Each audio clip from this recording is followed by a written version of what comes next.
નમસ્તે. આપણે પાછળ શરૂઆતનું પહેલું ચેપ્ટર સંબંધ અને વિધેય પૂરું કર્યું. આપણે હવે કોર્સ પ્રમાણે આવીએ તો ચોથું ચેપ્ટર છે નીચે.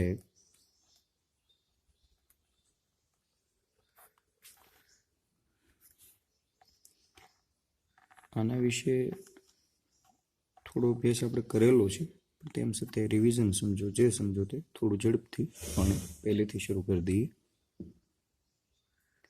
નીચેક કોને કહેવાય તો આપણે વાત કરેલી છે કે શ્રેણિક હોય તેને વાસ્તવિક સંખ્યા સાથે સાંકળે તે નિશ્ચાયક. એક વાત યાદ રાખવાની, નિશ્ચાયકની કક્ષા ચોરસ શ્રેણિકને કોઈ વાસ્તવિક સંખ્યા સાથે નિશ્ચાયક વડે સાંકળી શકાય.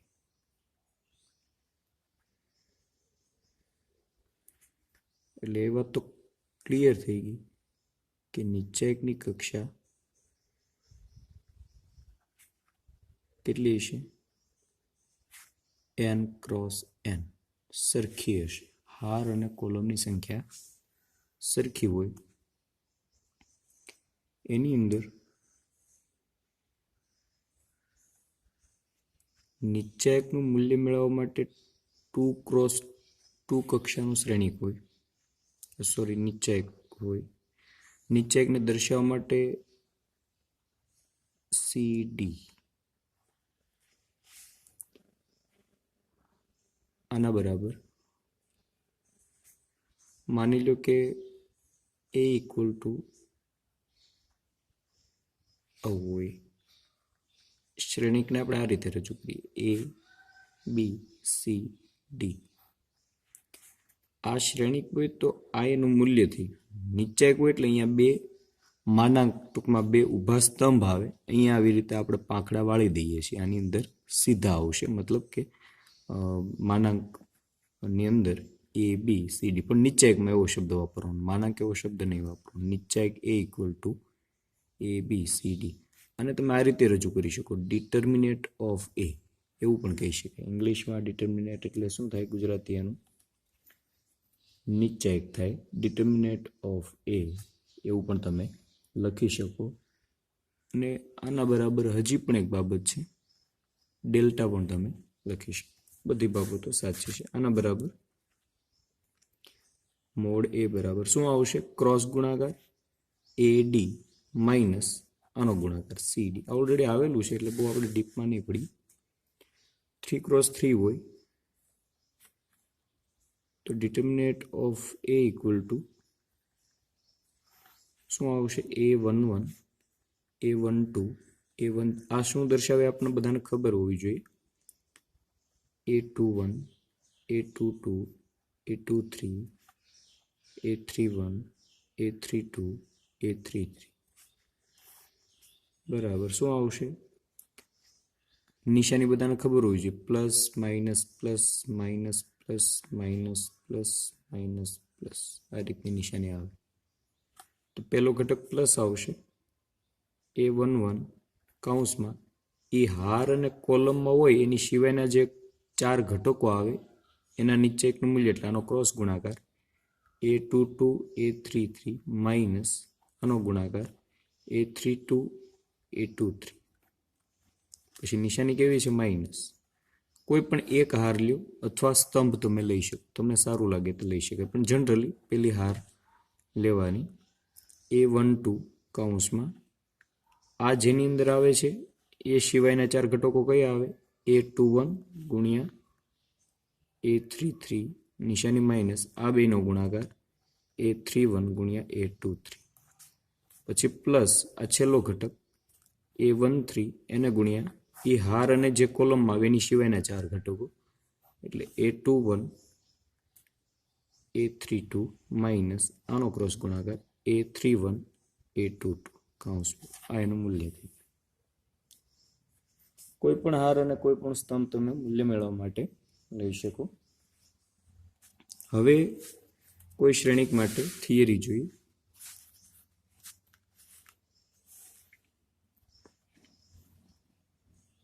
કોઈ શ્રેણિક એ માટે જો a ઇક્વલ ટુ KB હોય તો માનાંકમાં a ઇક્વલ ટુ k ની આ a છે એની કક્ષા કેટલી છે? n છે. કક્ષા એટલે n ક્રોસ n જ સમજવાનું, કેમ કે શ્રેણિકમાં તો ચોરસ શ્રેણિક જ છે, એટલે k⁻n b આવું થઈ જાય. જો નીચે લ્યો તો એ જેટલી કક્ષા હોય એટલી જે અચળાંક હોય એની ઘાત થઈ જાય. ક્યાં ઉપયોગમાં આવશે એ સમજવું હોય તો એના માટે આગળ આવશે ત્યારે આપણે જોશું કઈ રીતના ઓપ્શન એની અંદરથી મળે છે. ઓકે, અહીંયા થિયરી પૂરી થાય છે. સ્વાધ્યાય 4.1 જોઈએ. એનો પહેલો દાખલો. નીચે એકનું મૂલ્ય મેળવવાનું છે. 2, 4, -5, -1. તો આની મૂલ્ય તો ખબર હોવી જોઈએ. બેનો ક્રોસ ગુણાકાર 2 ગુણ્યા -1 કેટલા આવે? -2. સૂત્ર પ્રમાણે નિશાની માઇનસ આવે. ખ્યાલ છે? આપણે થિયરી હમણાં જ લખાવી ને. ક્રોસ ગુણાકાર માઇનસ આનો ક્રોસ ગુણાકાર, તો સૂત્રના માઇનસ મૂકી દઈએ અહીંયા. તો સૂત્રના માઇનસ આ બેનો ગુણાકાર કેટલા આવે? 5 4 -20. માઇનસ માઇનસ પ્લસ 20 માંથી 2 જાય એટલે કેટલા આવે? 18.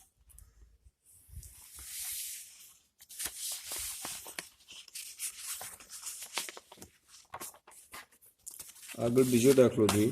નિત્ય સંબંધ છે. ઓલરેડી આપણે સ્વાધ્યાય ગણાવી નાખેલો છે, પણ તેમ છતાં આપણે જોઈ લઈએ. બીજો છે માનાંકમાં cos θ minus sin θ sin θ cos θ.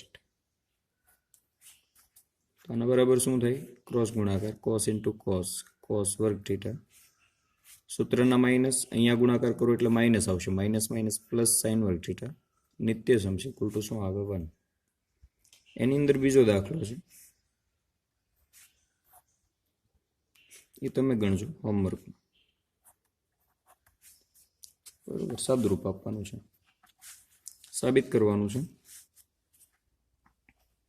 a equal to 1 2 4 2. સાબિત કરો કે માનાંકમાં 2a ઇક્વલ ટુ 4 માનાંકમાં a. માનાંક એટલે નીચે. તો પહેલા 2a મેળવીએ. 2a એટલે શું થાય? આપણે બધાને ખબર છે કે શ્રેણિકની અંદર 12 2 ગુણાય એટલે બધા સાથે ગુણાય, એટલે 2 વડે ગુણી નાખો એટલે 2 4 8 4. આનું માનાંક લઈ લો તો કેટલા આવવાનો ગુણાકાર? 4 ગુણ્યા 2 8 માઇનસ 8 4 32, તો -24. હવે શું કરીએ આપણે? માનાંકમાં a પહેલા મેળવી લઈએ. આ આપણો શું ભાગ છે? ડાબા. માનાંકમાં 1 બરાબર શું આવશે? ક્રોસ ગુણાકાર 2, આનો ક્રોસ ગુણાકાર -8, તો કેટલા આવે? -6. તો જવાબ બરાબર શું આવશે? 4 માનાંકમાં a, મતલબ નીચે કે 4 ડિટર્મિનન્ટ એનું મૂલ્ય કેટલું છે? -6. કેટલા આવે? -24. બરોબર, ડાબા ઇક્વલ ટુ પ્રૂફ થઈ. ચોથો દાખલો છે, એમાં પણ સાબિત કરવાનું છે, તમારો હોમવર્કમાં રહેશે. પાંચમો છે નીચે એકના મૂલ્યો મેળવવાના છે. ચોથાની અંદર 3x3 છે, તો મૂલ્ય કેમ મેળવવું એ આપણે આ પાંચમા દાખલામાં જોઈએ. બરોબર, બીજો દાખલો જોઉં છું. પહેલો તમારો હોમવર્કમાં છે. શું છે બીજો દાખલો? 3 -4 5 1 1 -2 2 3 1. તો શું આવશે?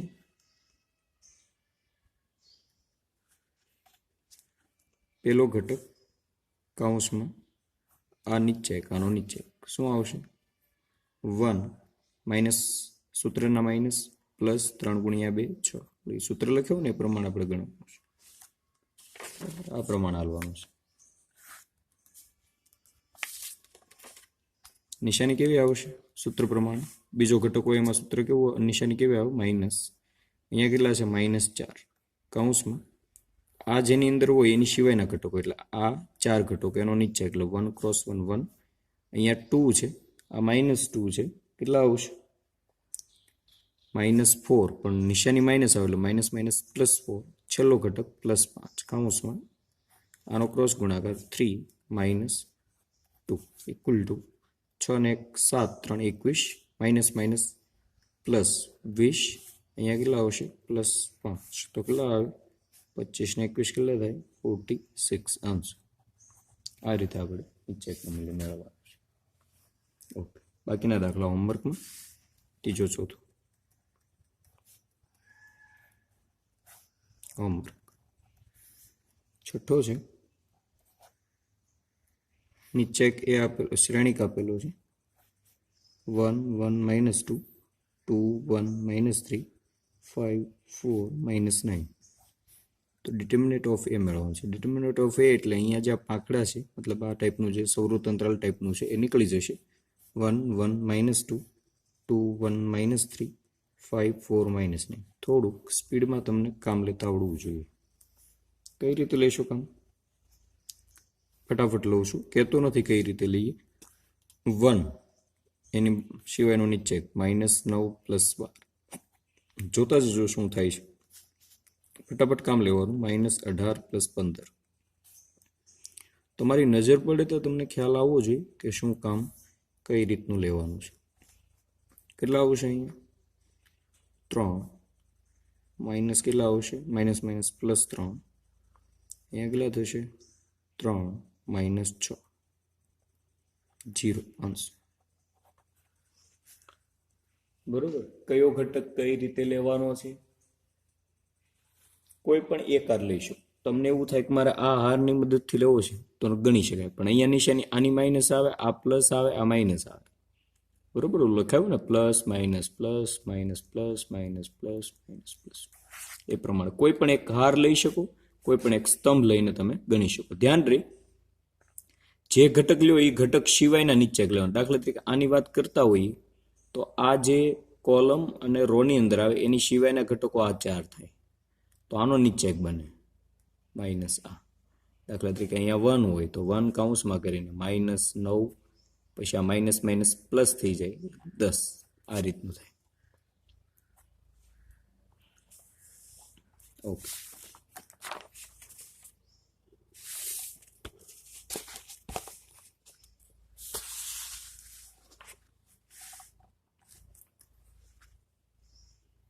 સાતમો છે, x નું મૂલ્ય મેળવવાનું છે.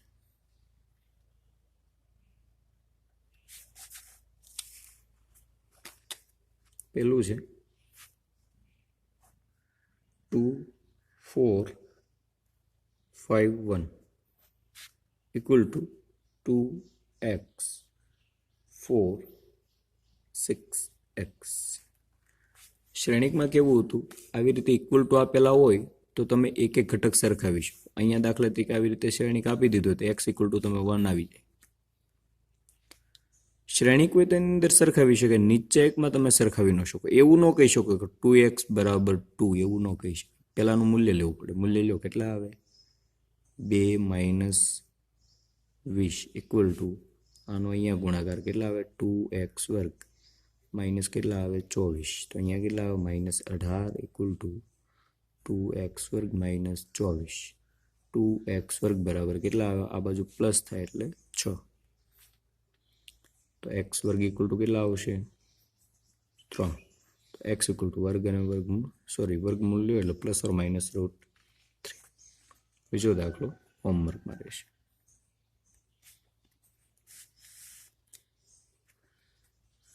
8મો છે, ઓપ્શન છે, એ પણ તમારે હોમવર્ક.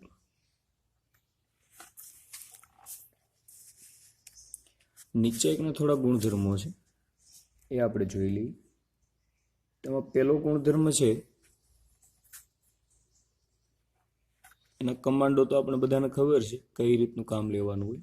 હારની અદલા બદલીના સંકેતો શું છે, ગુણાકાર કરવાના હોય તો સંકેતો શું છે. તો નીચે એકની બધી હારને બધા સ્તંભમાં અદલા બદલી કરતા એનું મૂલ્ય બદલાતું નથી, બરાબર. પહેલો કમાન્ડ આર આઈ, બે બાજુ તીરની નિશાની સી આઈ. આનો મતલબ એવો થાય અનુરૂપ હારને અનુરૂપ સ્તંભમાં ફેરવવાથી મૂલ્ય બદલાતું નથી, બરાબર. આ ગુણધર્મો છે, થિયરીનો ભાગ છે. નીચે એકના ગુણધર્મો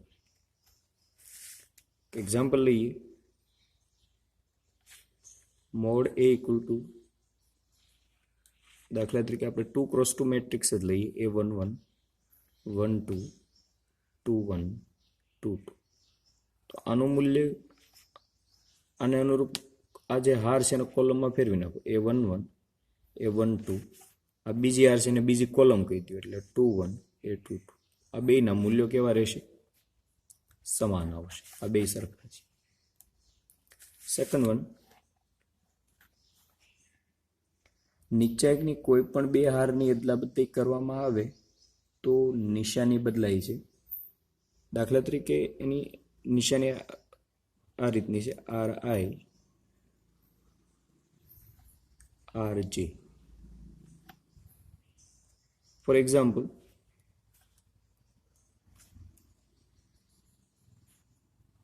નિશાની બદલાય મૂલ્યમાં બદલાય. ટૂંકું લખીએ આપણે જેથી કરીને તમને વધારે સરળતાથી યાદ રહી શકે. તો એની અંદર એક એક્ઝામ્પલથી આપણે સમજીએ. For example, A equal to આવું કંઈક શ્રેણિક આપેલો છે. માનાકત લઈ લઈએ આપણે નીચે. A11 12 21 22. તો એની અંદર આ જે મૂલ્ય એ છે નીચે એકમાં ઇક્વલ ટુ આગળ નિશાની માઇનસ આવે, હારની એટલે બદલી કરી નાખો. આ બીજી હાર છે એનું પહેલા લખી નાખો એટલે કે A21 A22 ઉપર લખી નાખીએ. આ પહેલી હાર તેને બીજામાં લઈ લો A11 A12. આ 3x3 માં પણ આ જ પ્રોસેસ થાય. અહીંયા રીઝન લખી નાખવાનું, અહીંયા ઓપરેશન અહીંયા લખવાનું. શું કરવાનું? R1 R2. આનું અર્થઘટન શું થાય? પહેલી હાર અને બીજી હારની અદલા બદલી કરી એટલે નિશાની આગળ કેવી આવી ગઈ? માઇનસ. નિશાની બદલાય. ઓકે, આ એનો ગુણધર્મ છે. પછી જોઈએ ત્રીજું ગુણધર્મ કે નીચા એકની બે હારના અનુરૂપ ઘટકો સમાન હોય તો નીચા એકનું મૂલ્ય શૂન્ય બને. દાખલા તરીકે જો બે હાર અથવા સ્તંભ ના અનુરૂપ ઘટકો સમાન હોય તો મૂલ્ય શૂન્ય થાય. એક્ઝામ્પલ લઈએ. કહેવાનો મતલબ એવો છે, નીચે કે ઇક્વલ ટુ 3x3 મેટ્રિક્સ આ ટાઈપનો છે. 2 1 3 0 -1 2 2 1 3 આ ટાઈપનું કંઈક છે. આ 2 છે. તો જો આ પહેલી કોલમ અને ત્રીજી કોલમ સરખી છે. આ વાત કોલમની થઈ, એની જગ્યાએ બે હાર સરખી હોય તો પણ એનું મૂલ્ય કેટલું થાય? 0. ગણવાની જરૂર નથી. ઓકે, બરાબર. આ લખી નાખજો ત્રીજો ગુણધર્મ.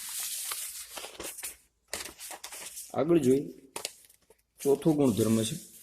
ગુણધર્મ ફરજિયાત યાદ રાખજો, કેમ કે ગુણધર્મ વગર પ્રક્રિયા નહીં થાય, દાખલા નહીં. ચોથો છે કે જો નીચેની કોઈ એક હારને અથવા તો સ્તંભને પ્રત્યેક ઘટકને અચળ કે વડે ગુણવામાં આવે તો એનું મૂલ્ય કે વડે ગુણાશે. આ ગુણધર્મના આધારે તમે એક વિચારવા જાઓ. દાખલા તરીકે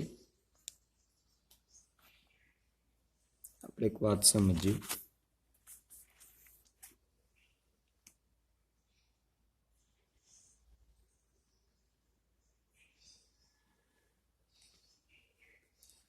for example, A equal to આ ટાઈપનું કંઈક છે. માનો 2 3 4 12 14 15 17 અહીંયા 8 12 અને 16 છે. તો નિશ્ચયકમાં કેવું હતું, સોરી શ્રેણિકમાં, મારી વાત ઉપર ભાર સમજજો. શ્રેણિકમાં એવું હતું કે બધામાં ઘટક સરખો હોય તો જ તમે બહાર કાઢી શકતા. નિશ્ચયકમાં એવું નહીં આવે. નિશ્ચયકમાં શું હોય કે કોઈ પણ એક હાર અથવા સ્તંભમાંથી તમે કોઈ પણ ઘટક કોમન કાઢી શકો.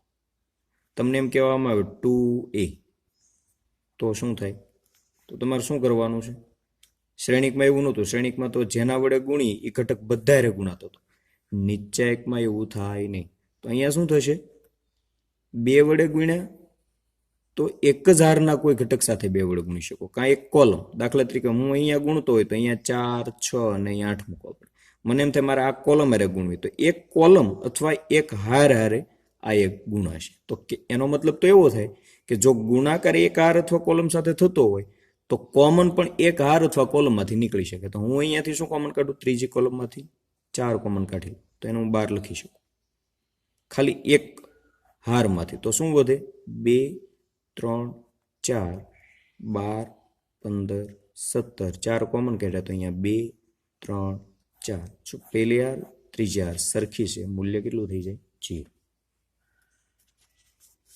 પાંચમો નિયમ છે ગુણધર્મ.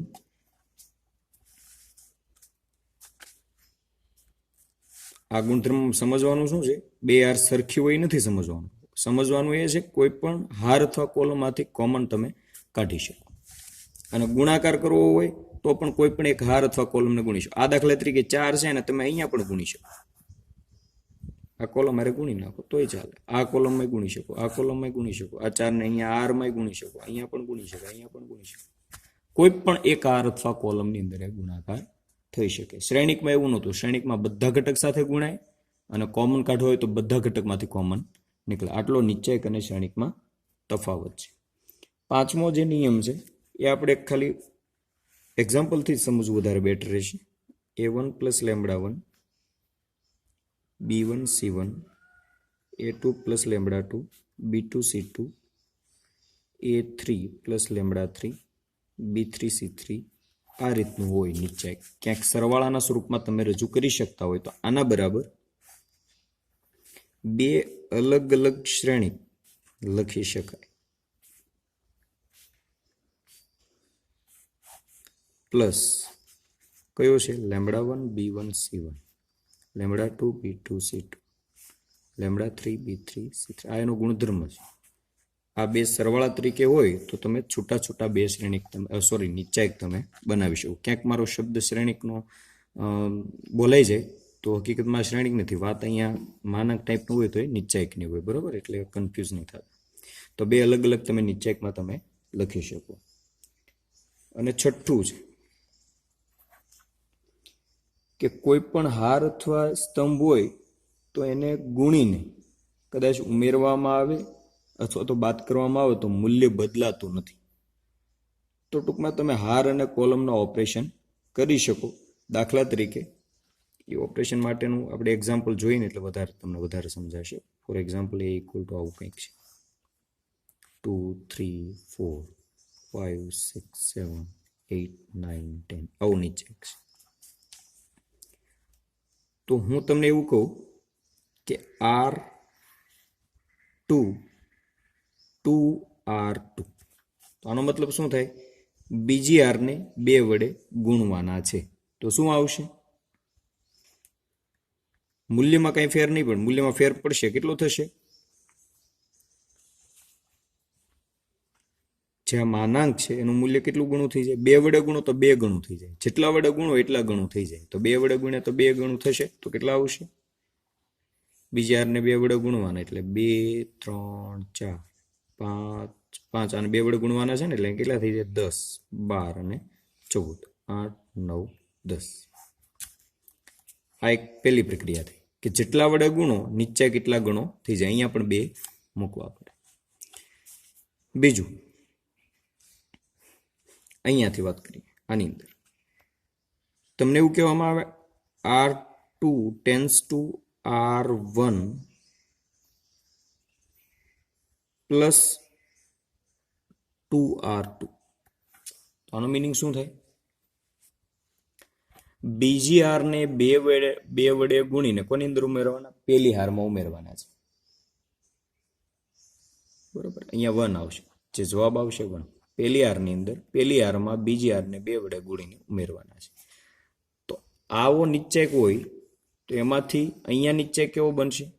હવે જો અહીંયા ધ્યાન રાખજો કે કોઈ પણ હાર અથવા કોલમ, અહીંયા હારની વાત છે, કોલમ હોય તો પણ એને અનુરૂપ ઘટક વડે, મતલબ કોઈ અચળાંક વડે ગુણીને કોઈ અનુરૂપ હારની અંદર ઉમેરવામાં આવે. એટલે અહીંયા ઉમેરવા પ્લસ છે, કદાચ અહીંયા માઇનસ હોય તો પણ એના મૂલ્યમાં કાંઈ ફેર પડતો નથી. આ એક વાત ખાસ ધ્યાન રાખવા. કહેવાનો મતલબ અહીંયા ટૂંકો કહી દો, આ છઠ્ઠો ગુણધર્મ કે RI tense two RI plus KRJ અથવા R column CI plus KCJ. આ બે પ્રક્રિયા કરો તો મૂલ્ય બદલાય નહીં. આ પ્રક્રિયા કરવાથી મૂલ્યમાં કોઈ બદલાવ આવશે નહીં.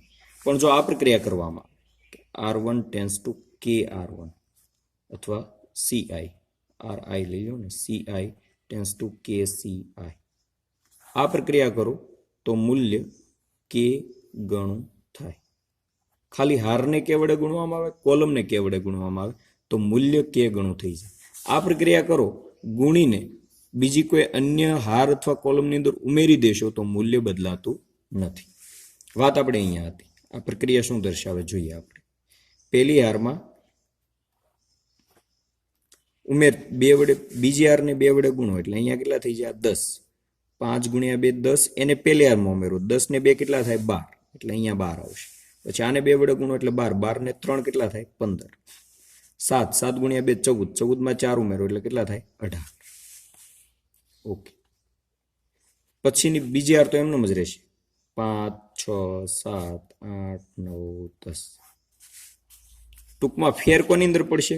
પહેલી હારની અંદર ફેર પડે. અહીંયા જે હોય એમાં ફેરફાર થાય. પહેલી હારની અંદર બીજા હારને 2 વડે ગુણી પહેલી હારમાં ઉમેરવાના છે. એટલે આપણે આ જે બીજી હાર હતી એને આપણે 2 વડે ગુણ્યા એટલે 5 ગુણ્યા 2 એટલે 10. 10 આની અંદર ઉમેરો એટલે 12. એટલે અહીંયા 12 થઈ ગયા. 6 ગુણ્યા 2 12. 12 ને 3 15. અહીંયા 15 થઈ જાય. 7 ગુણ્યા 2 એટલે 14. અહીંયા ઉમેરો એટલે 18 થઈ જાય. ઓકે, પહેલી હાર ચેન્જ થાય. આ પ્રક્રિયા છે. બસ આટલા ગુણધર્મ છે. આટલા ગુણધર્મ તમને ખબર હોવો જોઈએ. મિનિંગ બધાનો તમને ખબર હોવો જોઈએ. કોલમ હોય તો દાખલા તરીકે C2 આ રીતનું હોય, C2 માઇનસ 3C1. તો આનો મતલબ શું થાય? પહેલી કોલમને 3 વડે ગુણી બીજી કોલમમાંથી બાદ કરવાના છે. બરોબર. પ્રથમ સ્તંભને 3 વડે ગુણી